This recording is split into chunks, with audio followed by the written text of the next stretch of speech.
Farrugia, doctor en historia, ¿no? José Farrugia, que ya es un habitual con nosotros, que siempre está sembrando la semilla de la historia, porque es una manera muy buena de sembrar para luego coger auténticas cosechas de verdad, en fin, verdaderas que tanto nos hace falta, ¿no? En la cultura popular. Bueno, pues ya alguna que otra vez he hablado del tema que va a hablar hoy, que justamente pertenece también el tema a unas jornadas que hay sobre los 30 años del Salto del Pastor, del colectivo Aguere. Y bueno, dentro de las jornadas, pues estaba esta precisamente hablando de este tema, de Yaxirasi a Candelaria. Buenos días, José Farrugia. Buenos días, ¿qué tal? ¿Qué tal? ¿Qué tal? ¿Cómo se anda entre Yaxirasi y Candelaria?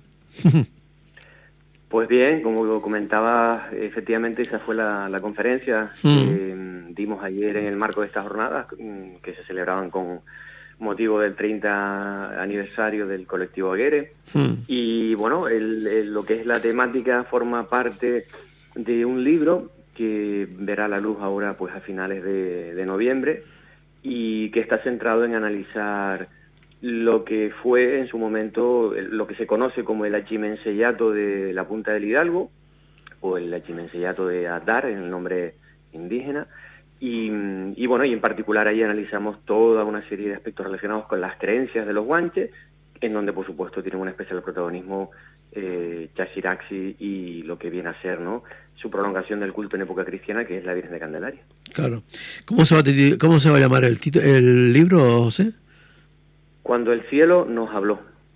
Oh, cuando el cielo nos habló. Oh, Andra, no te podías quedar sin decir qué nombre más, qué título más espectacular, ¿no?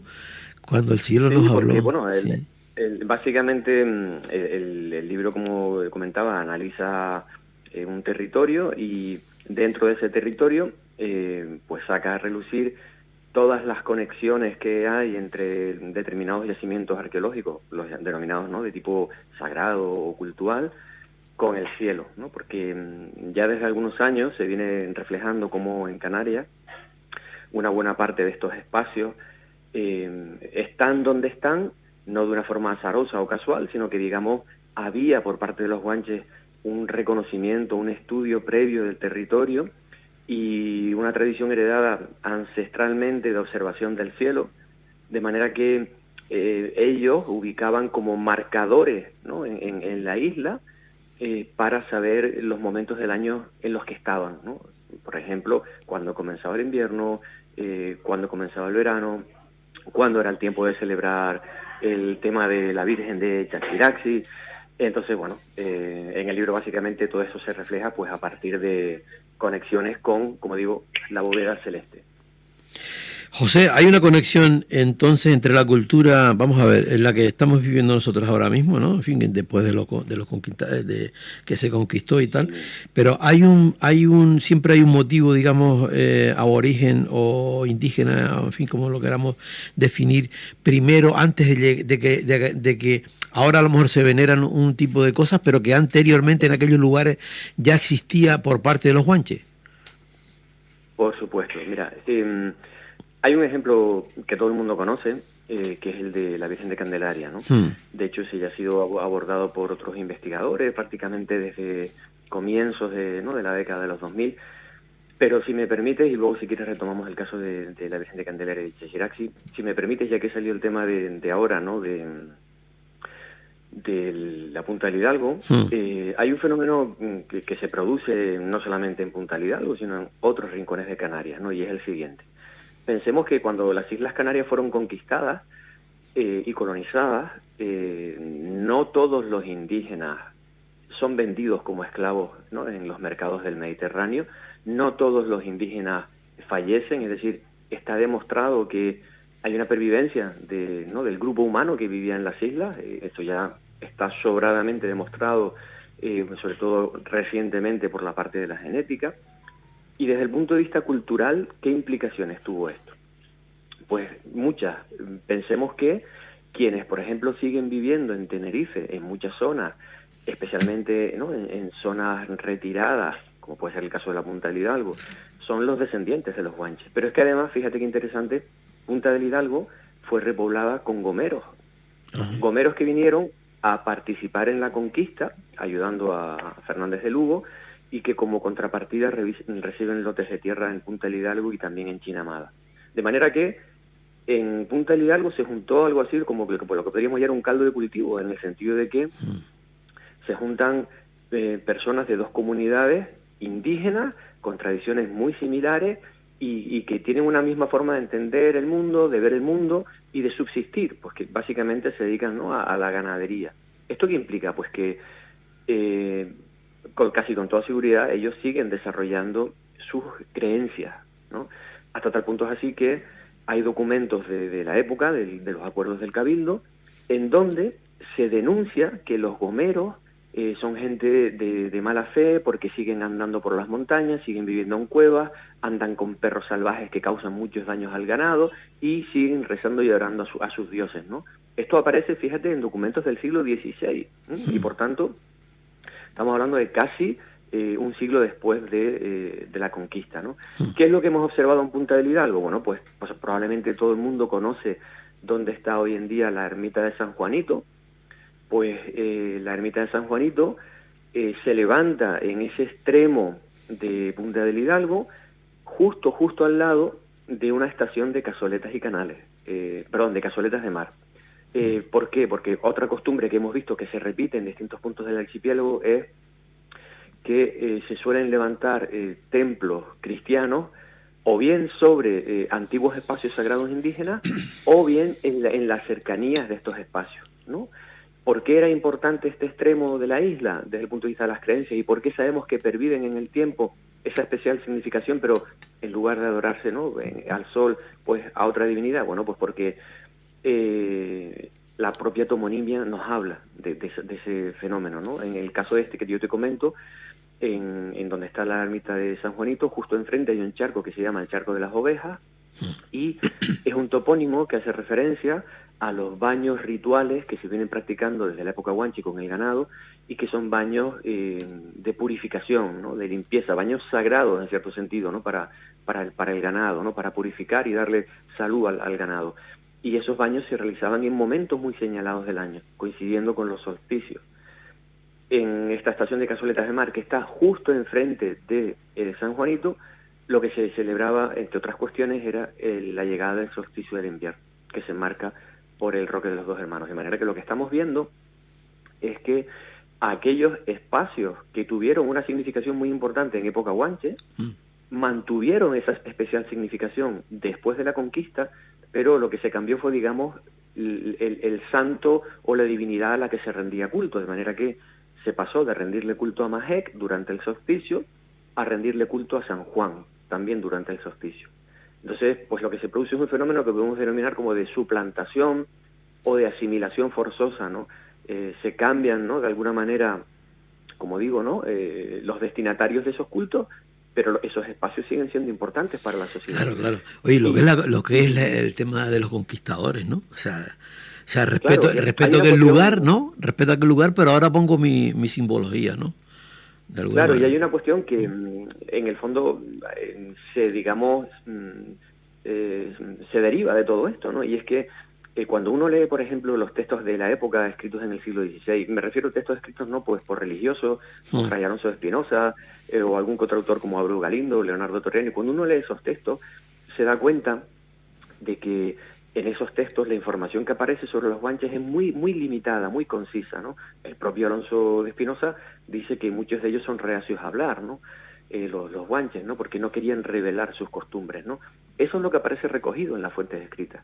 Pero a tenor de lo que hoy estamos viendo por la investigación arqueológica, lo que está fuera de toda duda es que los religiosos que participan en la colonización de Canarias, mayormente los franciscanos y los dominicos, tenían un conocimiento perfecto, exacto, de cuáles eran las creencias de los guanches. Probablemente cuando ellos llegan aquí a las islas, bueno, hay una cuestión que es obvia, ¿no? Y es que cuando tú quieres controlar a un grupo social indígena distinto a ti, ¿no?, desde el punto de vista de las creencias, ¿no?, de su forma de vida, etcétera, tú tienes que conocer los mecanismos de transmisión del conocimiento y saber cuáles son las creencias que son importantes para ellos, ¿no? Sí. Y el hecho de que lo que estamos viendo el hecho de que se levanten templos cristianos en espacios indígenas para celebrar las mismas, no digamos fechas, pero con otros santos, lo que refleja claramente es que, por un lado, la tradición cristiana, estos religiosos que llegan a las islas, entablaron un contacto directo y profundo con esas comunidades indígenas que les permitió conocer toda esa serie de tradiciones, ¿no? De lo contrario, no se explica cómo de forma reiterada estamos viendo en toda Canarias pues este fenómeno, ¿no? Claro. José, háblanos de las creencias, tú lo acabas de decir ahora mismo, ¿no? De esas creencias del mundo indígena, del mundo aborigen canario, ¿no? Y cómo llega Pues, y en qué basas tú, por un poco para comentar ayer, un poco resumir ahora, el tema de Yaxirasi y Candelaria. pues Porque siempre, no sé, o las sea, no sé si coincides conmigo, pero siempre busco otra historia, porque yo creo que nos han contado una historia que yo no sé hasta que nos damos paso año tras año al mismo discurso, al mismo rollo, ¿no? ¿Entiendes? Cuando lo que se esconde detrás, yo creo que es totalmente, casi que desconocido por nuestra gente. Sí, yo ayer comentaba en la conferencia precisamente que, por poner una imagen visual, ¿no? Hmm. Es como si hubieran plantado un árbol muy grande y muy gordo, ¿no? Que nos impide ver el resto del bosque que hay detrás, ¿no? Y en cierto sentido, eso es lo que ha pasado con la investigación en Canarias, ¿no? Hay determinados temas que se han venido trabajando de forma sistemática con el paso del tiempo para intentar dar respuesta a las mismas preguntas. Pero yo creo que la clave de todo esto está en cambiar las preguntas, porque hasta que no cambiemos las preguntas no seremos capaces de dar otras respuestas distintas, ¿no? De manera que, pues, una de las, digamos, principales cuestiones que yo intento abordar en mis trabajos de investigación precisamente es plantear nuevas preguntas, ¿no? Y abordar, como puede ser el caso, por ejemplo, ahora, ¿no? de Punta del Hidalgo, territorios que hasta la fecha pues habían permanecido pues prácticamente sin tocar, ¿no? Para el mundo de la investigación. ¿Qué pasa con las creencias guanches? Bueno, pues estamos viendo varios aspectos. En primer lugar, el hecho de que haya coincidencias entre las islas, entre todas las islas, en cuanto a esas creencias, lo que nos está reflejando es que esas creencias llegan a las islas en el primer momento del poblamiento, ¿no? Hay algo así como un sustrato pancanario que afecta a todo el archipiélago y unas creencias que se documentan en todas las islas y que son muy similares entre ellas, ¿no? Hasta, bueno, similares e incluso en determinados aspectos idénticas, ¿no? La raíz es común. Los indígenas, básicamente, como cualquier sociedad de esta época que vive básicamente de la agricultura y de la ganadería, pasa esto solamente, no solo en Canarias, sino también en todo el Mediterráneo, en el Atlántico, etcétera, hay un culto claramente vinculado con el cielo, con el sol, con la luna y con determinadas estrellas. ¿Por qué?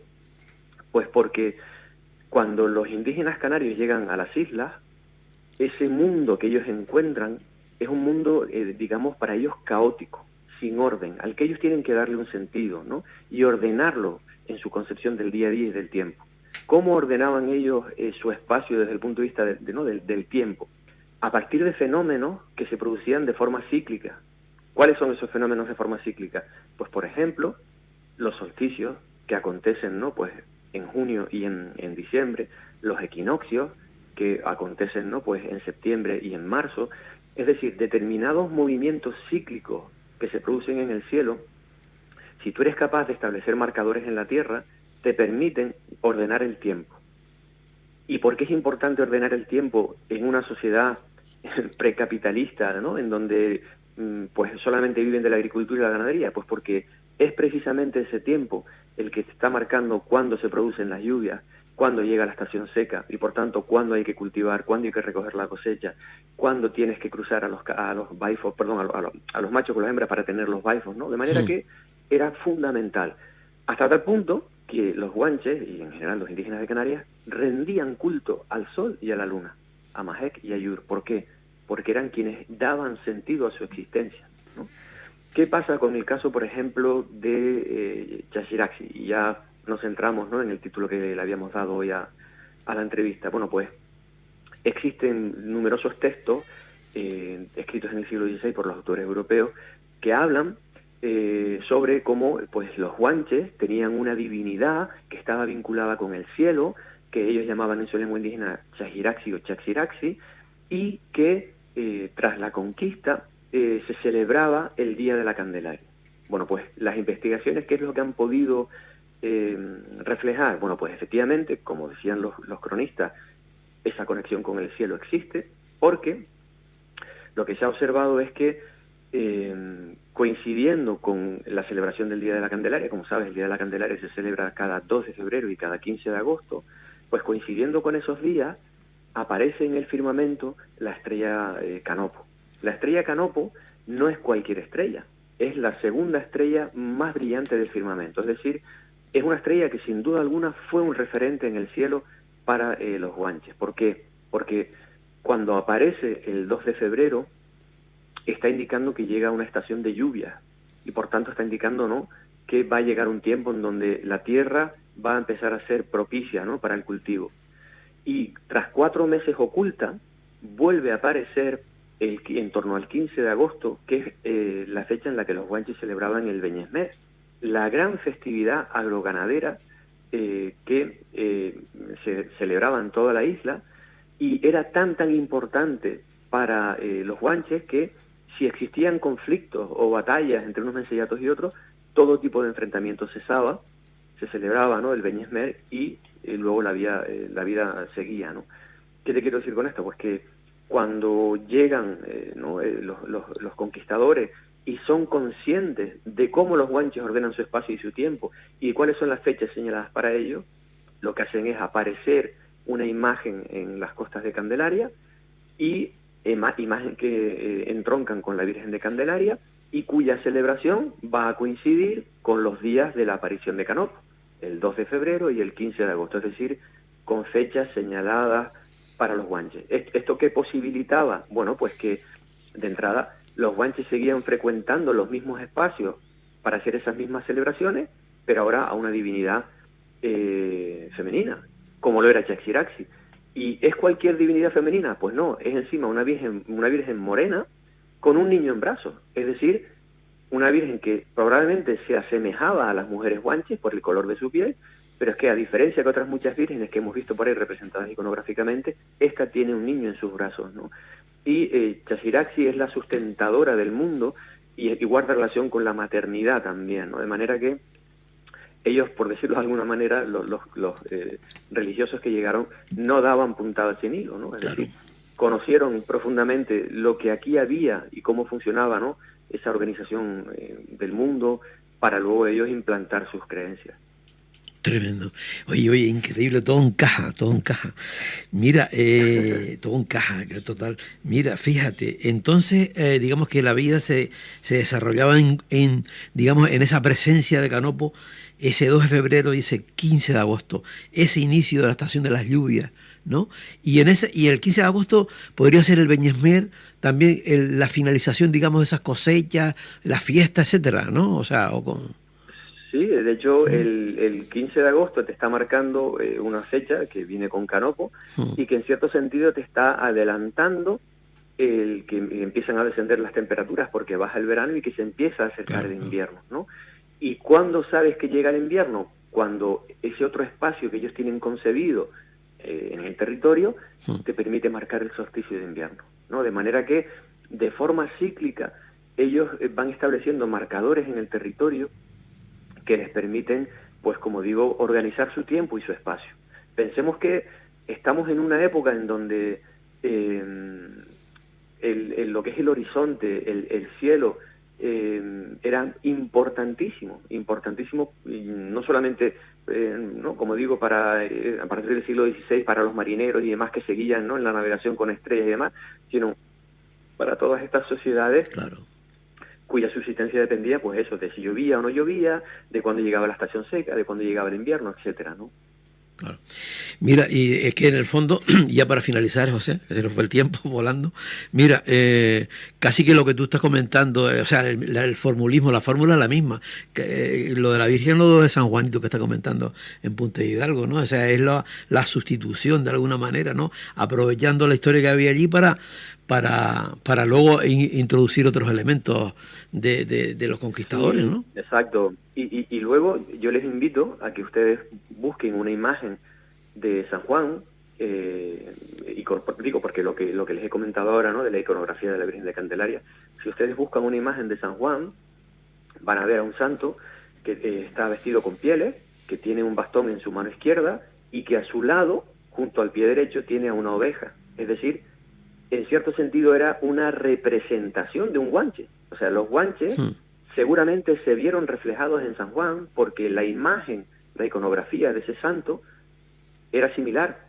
a su forma de vestir. Y ¿no? Ellos tenían sus añepas, sus banotes, tenían ganado, y eso es lo que aparece representado en cierto sentido con la figura de San Juan, ¿no? De manera que ya no solamente es la coincidencia en el tiempo de esta divinidad o este santo San Juan con lo que es el comienzo del verano, las hogueras de San Juan precisamente lo que están marcando, ¿no? Es el comienzo del verano y la festividad de San Juan, sino ya también la parte iconográfica, ¿no? Y como digo, esto que estamos viendo aquí no solamente acontece en Canarias, acontece en otros contextos del planeta, en donde lo que estamos viendo es como determinadas festividades importantes para el cristianismo se acoplan con fechas importantes para esas sociedades indígenas. Ese, igual lo de San Juan, claro, ya es una evolución, ya se va poco, y luego hay que poner el factor tiempo, claro, hasta que se vaya asentando, digamos, el tema, ¿no? Sí, bueno, y no es, digamos, baladí, no es casualidad que hoy en día desde la iglesia de San Mateo en la Punta, cada año se haga una romería hasta San Juanito, romería que data del siglo XVII, y si te parece, y aquí lo dejamos abierto para una futura entrevista, de esto hablamos en el libro que te comentaba, en el de Cuando el cielo nos habló, romería que guarda relación ya con espacios de culto indígena y con lo que se llaman las procesiones rituales en época indígena. Perfecto. José, oye, me encanta hablar contigo, me encanta que nos hayas comentado. Yo creo que este tipo de historias es que nos haría falta total, ¿sabes? Tenemos un desconocimiento total y absoluto. Oye, te doy las gracias y en fin, ya cuando salgas esto, si es sobre el mes de noviembre o así, Cuando el cielo nos habló, te llamo y seguimos hablando del tema y de estas romerías que estás comentando tú últimamente, ¿vale? Estupendo, quedamos emplazados. Venga, un abrazo. Y como el otro día que no te llamé, estabas preparando las lentejas, coño, estaría mal si no te dijera que qué tal te quedaron. Fantástica. Yo realmente lo que hice fue calentarlas. Ya mi mujer se había encargado de... Vale. Tú sabes que al día siguiente estás mejor, ¿oíste? Al día siguiente estás mejor. Sí, exacto. Venga, y hay un abrazo. Cuidado que no se peguen. Claro. Venga, un abrazo. Un abrazo. Chao. Bueno, pues muy bien. Nos vamos ahora ya con una...